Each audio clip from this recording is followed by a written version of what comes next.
are now connected to Anime Connection.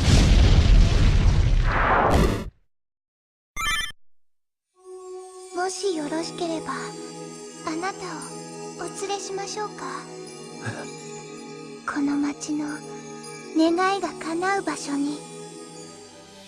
Clannad! Based on a visual novel under the same name, made by Key, the same company who brought you the visual novels for Canon and Air. It is not to be confused with Clannad, the Celtic band. Quite honestly, this anime is in my top 5, right next to Yu-Gi-Oh! And Inuyasha. Okay, I never said I had great tastes in anime, but I have plenty of good reasons as to why this one holds its own. First thing you should know is that most people categorize this anime under the cute and fucking traumatizing pile. Which, yeah, I would agree with that. Most top 10 lists have it as their #1 saddest anime. I won't spoil any of the major parts for those who haven't seen it, but this anime may leave you crying for weeks. Well, where do we begin? It follows the life of Tomoya Okazaki, your regular high school delinquent main character. He's not necessarily a troublemaker or anything, just up until now he hasn't really cared about life. But now he's starting to question what he's going to do in life. You know, like any high school student. I honestly love the opening scene in this anime, and really, just the environment they live in throughout the whole series. The animation studio in charge of Clannad is Kyoto Animation, the same people who animated some of the prettiest anime out there, like Air, Canon, The Melancholy of Haruhi Suzumiya, and most recently, Free. So yeah, the animation is nice on the eyes. Anyway, back to Tomoya. You learn quickly that his family environment is nothing short of broken. His mother passed away while he was a small boy, and he lives with his now alcoholic father. And don't worry, this isn't spoiling much. You'll learn all this within the first episode. This doesn't really leave him depressed, it just leaves him, like I said, questioning whether or not this is all life has to offer for him. As he questions his life, however, he comes across Nagisa Furukawa. While her confidence traits lack slightly, she does have some cute and relatable quirks. For example, when she's nervous or when she's trying to work up the courage to do something, she calls out a food that she's craving at that moment.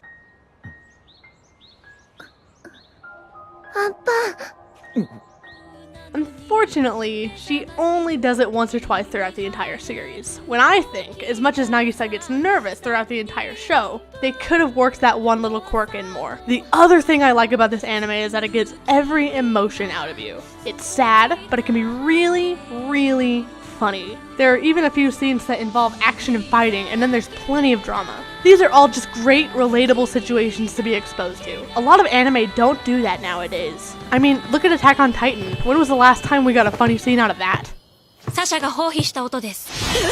At the same time, Attack on Titan doesn't really have that comedic environment most of the time. So we have great art, we have good characters so far, and I'll mention more characters later. A good starting point, great emotion, and the story for the main part is good. Like I said, I'll mention that again later. So what are some flaws that this anime has? And yes, it has them, and yes, they are kind of major. I have a small problem with our two main characters. And let's be honest, just from this scene, we all know that these two are a love interest, so I don't really have any much to spoil here. Both of them are just kind of bland. I suppose Tomoya is more human than anything, but Nagisa is just a supportive emotional robot. The side characters are more exciting than they are half of the time.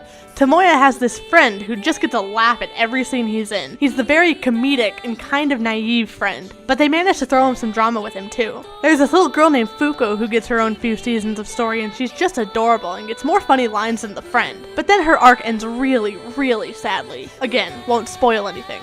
Nagisa's parents are fucking great. I love these scenes.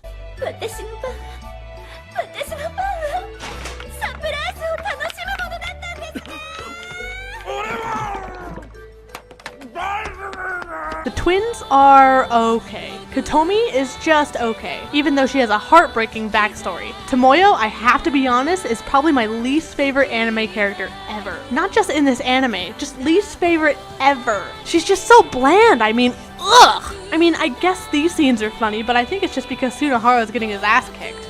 Another small nitpick I have with the anime is the story, or should I say stories.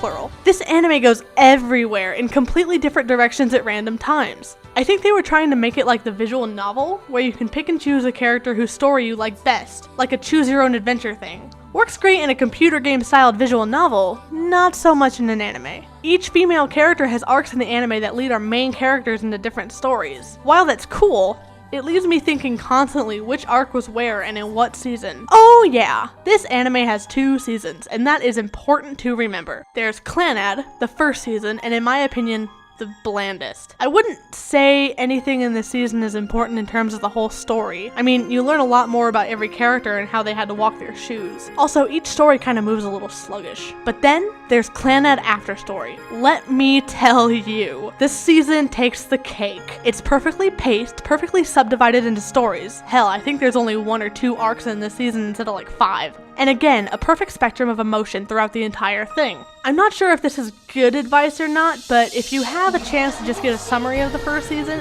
do and move on to this. It's great. So with all its flaws, Clannad still is a beautiful anime. It throws in some great backstories of all the characters and the city. Seriously, there's a great twist subplot throughout the entire thing. It's not so much magical as it is superstitious. It has every type of emotion imaginable, and even though I harped on the main characters, they're still lovable. So what grade does this emotional rollercoaster of an anime get?